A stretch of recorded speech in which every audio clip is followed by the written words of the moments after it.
दोस्तों नमस्कार, आप देख रहे हैं न्यूज़ नोट और मैं हूं आपके साथ मोहम्मद तौकीर आलम। कहते हैं राजनीति की छल कपट भी लोकतंत्र के छांव तले ढक जाता है। देश आज़ादी का अमृत महोत्सव मना रहा है। ऐसे में देश की प्रतिनिधित्व करने वाले विदेशी मेहमान जरूरी तौर पर मीडिया के हर पैनलिस्ट को जवाब देते हुए नज़र आते हैं, अलग अलग मुख्य धारा की मीडिया से। तो मैंने सोचा कि आज उसे न्यूज़ नोट के खास कार्यक्रम में आमंत्रित किया जाए। मीडिया पैनलिस्ट हैं किंग अब्दुल अजीज़ यूनिवर्सिटी के प्रोफेसर। बतौर एक ऐसे मेहमान के तौर पर हमने उसे आमंत्रित किया। हम उनसे जानेंगे पॉलिटिकल सिनेरियो के बारे में, हम उनसे जानेंगे जो देश में चल रहे विवाद थे उन पे उनकी क्या राय है। हालांकि कल इनके इंटरव्यू में तारिक फ़तेह साहब और बड़े बड़े इस्लामिक स्कॉलर्स थे।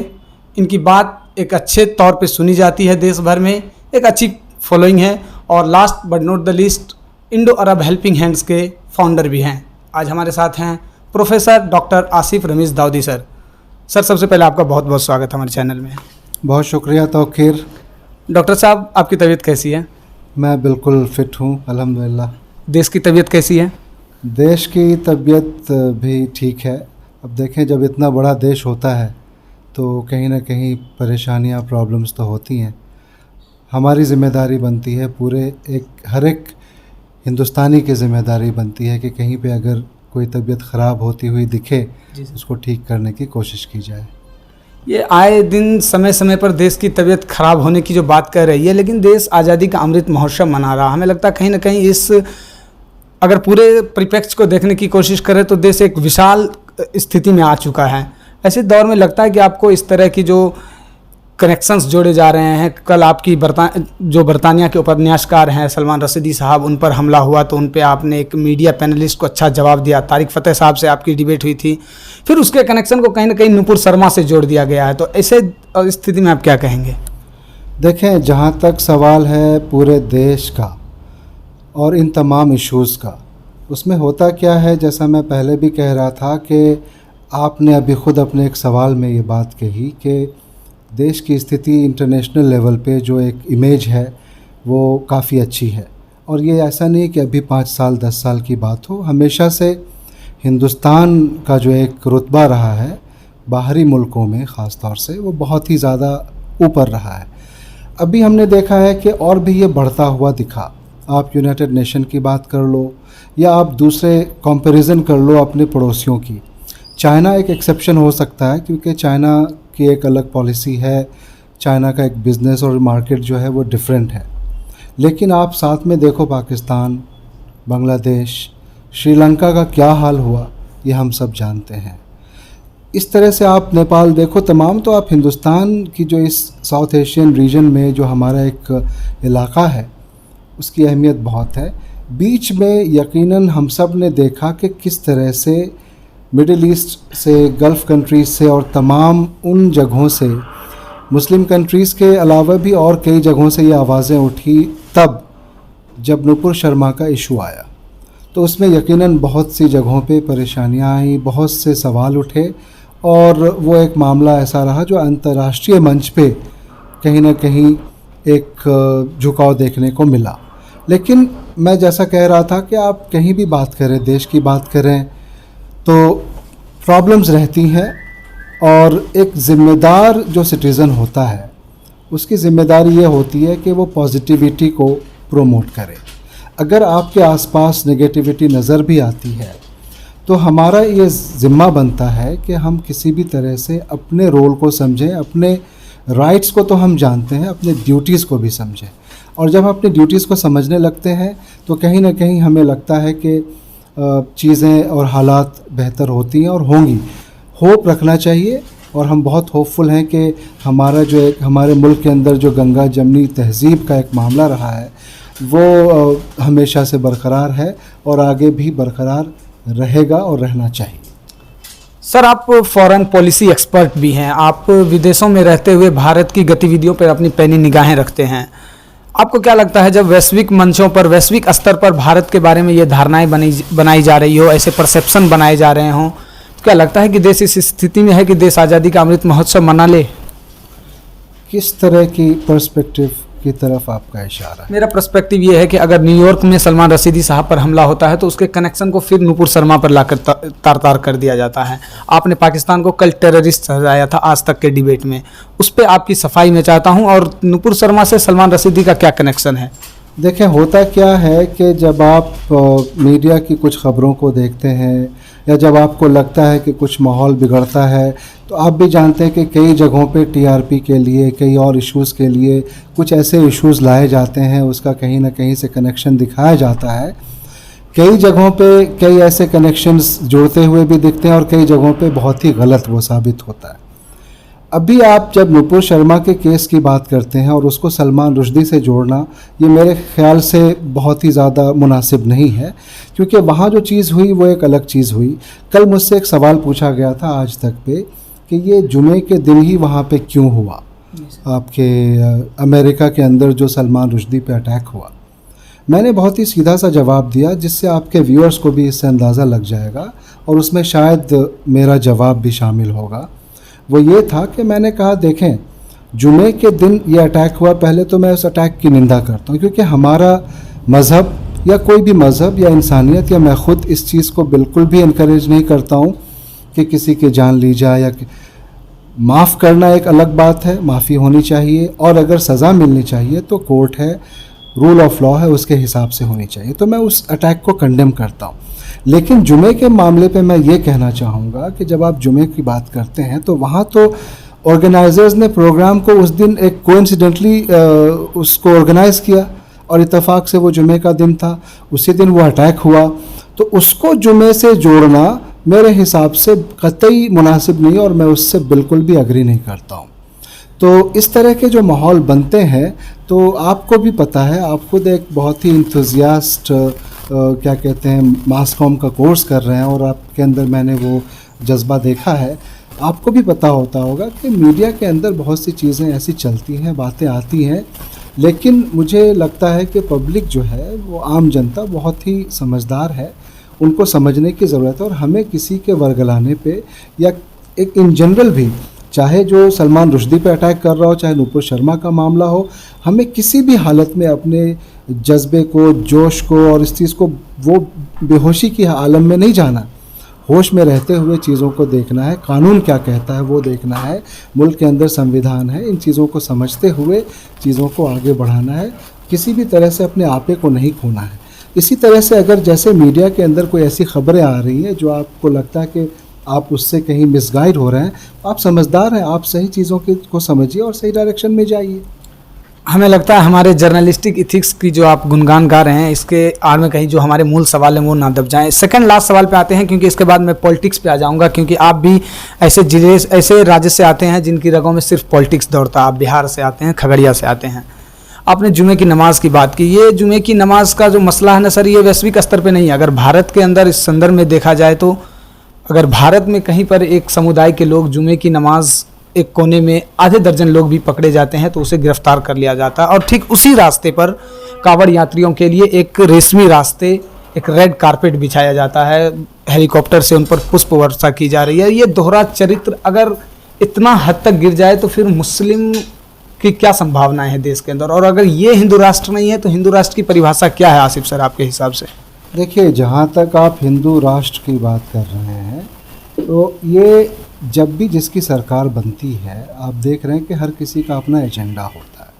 उस एजेंडे के हिसाब से वो अपना काम करने की कोशिश कर रही है। लेकिन हम में से किसी को ये नहीं भूलना चाहिए कि संविधान के अंदर जो पहली ही चीज़ लिखी है, we the people of India, तो हमारे लिए तो ये है कि जैसे आप कहते हैं ना, आप जुमे की बात कर रहे हैं, मुसलमान की बात कर रहे हैं, तो एक कुरान एक बहुत ही अहम किताब मानी जाती है, उसको फॉलो करना और उसमें बहुत जो अच्छी बातें हैं उसको समझना। उसी तरह से एक अच्छे देशवासी के लिए इस बात की ज़रूरत है कि वो संविधान को देखें। मैं बार बार कह रहा हूँ कि अगर कुछ चीज़ें आपके हिसाब से नहीं चल रही हैं या आपको लगता है कि उसमें कुछ प्रॉब्लम्स हैं, तो आपको हर हालत में कोशिश ये करनी चाहिए कि हमारे संविधान में क्या लिखा, क्या वो संविधान एग्जिस्ट कर रहा है कि नहीं, क्या हमारा मुल्क हिंदू राष्ट्र हो गया है या नहीं। मैं ये कह रहा हूँ कि बड़ा मुल्क है, प्रॉब्लम्स होती हैं और हो रही हैं। अभी मैं भी इस चीज़ को एक्सेप्ट करता हूँ। बहुत से डिबेट्स में मैं खुद ये नहीं कहता था कि इतना बड़ा कोई प्रॉब्लम है, लेकिन कई जगहों से जब मैंने देखा तो मुझे भी ये महसूस हुआ कि कुछ ऐसी चीज़ें हैं जो नफ़रत नहीं फैलनी चाहिए। समाज में सबसे जो ज़्यादा ख़तरनाक चीज़ है वह है नफ़रत। मेरा और आपका काम है कि हम नफ़रत को रोकते हुए मोहब्बत को फैलाएं। जब हम मोहब्बत को फैलाएंगे तो हमें कानून की तरफ जाना पड़ेगा। जब हम कानून की तरफ जाएंगे तो संविधान को देखना होगा, और जो प्रॉब्लम्स हैं उसके रास्ते को निकालने के लिए संविधान, कानून ही हमें साथ दे सकता है। और सब्र भी एक ऐसी चीज़ है जिसको हम देख सकते हैं। हमें किसी भी हालत में कोई ऐसी भी सिचुएशन नहीं है जो सच्ची बात है कि आप कहीं रास्ते चल रहे हैं और कहीं पे आप जा रहे हैं और आप को कोई ऐसी चीज़ हो गई। जैसे अब मैं मिसाल देता हूँ, पाकिस्तान के अंदर मैंने अभी न्यूज़ 24 पे एक डिबेट हुआ जो आज ही रात 8 बजे उसको चलाया जाएगा, जिसमें पाकिस्तान के हम टीवी के साथ वहाँ के पैनलिस्ट थे और मैं यहाँ के इंडिया के की तरफ से रिप्रेजेंट कर रहा था, जिसमें मैंने इस बात का जिक्र भी किया है कि आप देखें कि अगर आप पाकिस्तान की बात करें, मुझे पाकिस्तान से कंपैरिजन करने का ना कोई शौक़ है, ना हिंदुस्तान का उसके साथ कोई कंपैरिजन है, लेकिन जब हम माइनॉरिटीज़ की बात करते हैं और इसमें तो कहीं ना कहीं वो एक बात सामने आ जाती है, क्योंकि वो एक 1947 में एक अलग टू नेशन थ्योरी का मामला, वो एक लंबी कहानी है। वहाँ पे मस्जिदों के अंदर लोगों को मार दिया जाता है, ठीक है, वहाँ पे कितने अटैक्स होते हैं आए दिन। उन चीज़ों को जब हम देखते हैं तो हमें लगता है कि ऐसी भी इतनी ज़्यादा कोई तबाही नहीं है, लेकिन हालात, मैं बार बार कह रहा हूँ कि उतने कहते हैं ना साजगार नहीं है। तो आपको क्या है, हिकमत अमली से काम लेना है। आप लड़के मेरे हिसाब से इसका सोल्यूशन नहीं कर सकते हैं। आपको सिस्टम के साथ जुड़ना होगा, आपको डेलीगेशंस लेके जाना चाहिए, आप वहाँ पे अपनी बात रखें जो डेमोक्रेटिक वे है उस हिसाब से। अगर हाथ में आप कानून को लेते हैं या कोई भी अगर इस चीज़ को उस डायरेक्शन में लेके जाता है, इससे सॉल्यूशन नहीं निकल सकता है। उम्मीद रखनी चाहिए और अपनी कोशिशें करनी चाहिए, कानून पे भरोसा रखना चाहिए। चलिए, जब बात आपने कानून की कर दी, सरकार, एजेंडा, डेमोक्रेसी, हर चीज़ को आपने टच कर लिया और मैंने आपको इंडिकेट भी किया हूँ कि आप पॉलिटिकल एक्सपर्ट भी हैं और बिहार से आते भी हैं, तो ये बताइए, बिहार में जो राजनीतिक उलटफेर हुई है, नीतीश कुमार का जो यू टर्न हुआ, यू टर्न तो नहीं, अपने हिसाब से ओ टर्न कहेंगे कि वो जहाँ से लास्ट टाइम आए थे वहीं चले गए थे। बिहार की पॉलिटिक्स क्या अब बिहारियों के लिए सशक्त और संपन्न होकर रहेगी 2024 से पहले, क्योंकि 2024 के बाद 2025 में फिर विधानसभा चुनाव होने हैं। आगे का पड़ाव कैसे देखते हैं बिहार की राजनीति में एक नए सरकार में? जैसा कहा जाता है कि बिहार के अंदर और यूपी के अंदर जो लोग बचपन से या फिर पैदा होते ही राजनीति को समझने लगते हैं और बड़ा वो रहता है, तो ये जो अचानक से, हालांकि फ़ैसला ओवरनाइट हुआ है, कुछ घंटों में ही हो गया, ऐसा भी कह सकते हैं, तो होता ये है कि बैकग्राउंड में कई दिनों से चीज़ें चलती रहती हैं, तब जाके ऐसे फैसले होते हैं। लेकिन पब्लिक के सामने, पब्लिक डोमेन में, ऑफ द कैमरा, लेकिन ये जब पब्लिक डोमेन में आया तो अचानक से आया। एक भूचाल जैसा तो रहा और एक बड़ा शॉकिंग उन लोगों के लिए रहा जो सरकार के साथ थे, जैसे एनडीए की आप बात करते हैं। ये एक बड़ी शुरुआत हो सकती है अपोजिशन को ताकतवर बनाने के लिए। मैं जब मीडिया रिपोर्ट्स देख रहा था और जो मैं बिहार की राजनीति को जहाँ तक मैं समझता हूँ, अभी बीच में भारतीय जनता पार्टी के राष्ट्रीय अध्यक्ष कुछ दिन पहले ही वहाँ गए थे और उन्होंने, जेपी नड्डा साहब ने, और उन्होंने एक बड़ी स्पीच में इस बात का जिक्र भी किया था कि अपोजिशन पूरी तरह से उसका ख़ात्मा हो जाएगा और कोई पार्टीज़ नहीं रहेगी, मतलब इस तरीके का जुमला था। तो उसको देखते हुए ऐसा लग रहा है कि उनका वो जो मकसद था ख़ासतौर से बिहार में, वो उसके लिए बहुत बड़ा झटका है। और रीजनल पार्टीज़ जो हैं, जो नेशनल पार्टीज़ की तरफ भी जो बढ़ती हैं, मुझे लगता है कि सशक्त तो होंगी। और अब आगे जो दूसरे चैलेंजेस आएंगे वो दोनों तरफ होंगे। एक तो ये जो अभी रूलिंग पार्टी है, जो भारतीय जनता पार्टी और उनके अलायंस हैं, उनके चैलेंजेस ये होंगे कि अगर आप देखें कि जदयू और राजद एक साथ हो जाते हैं, साथ में ये भी खबरें आई कि लोजपा, जो पशुपति कुमार पारस की जो पार्टी है, अगर ये इस तरह की पार्टीज़ एक साथ जुड़ जाती हैं तो बहुत मुकाबला मुश्किल वाला हो जाएगा बीजेपी के लिए।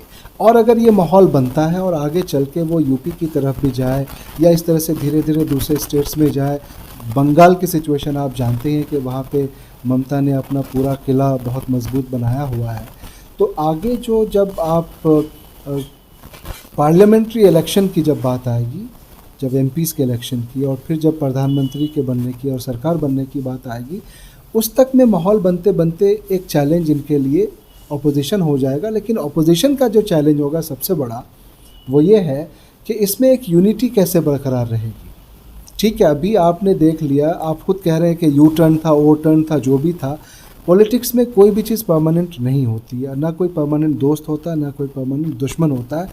आपने देखा कि कैसे उत्तर प्रदेश के अंदर मुलायम सिंह यादव, अखिलेश यादव और बुआ उनकी एक साथ हो गए थे, फिर अलग हो गए, मायावती इससे पहले वाले इलेक्शन में बुआ बबुआ।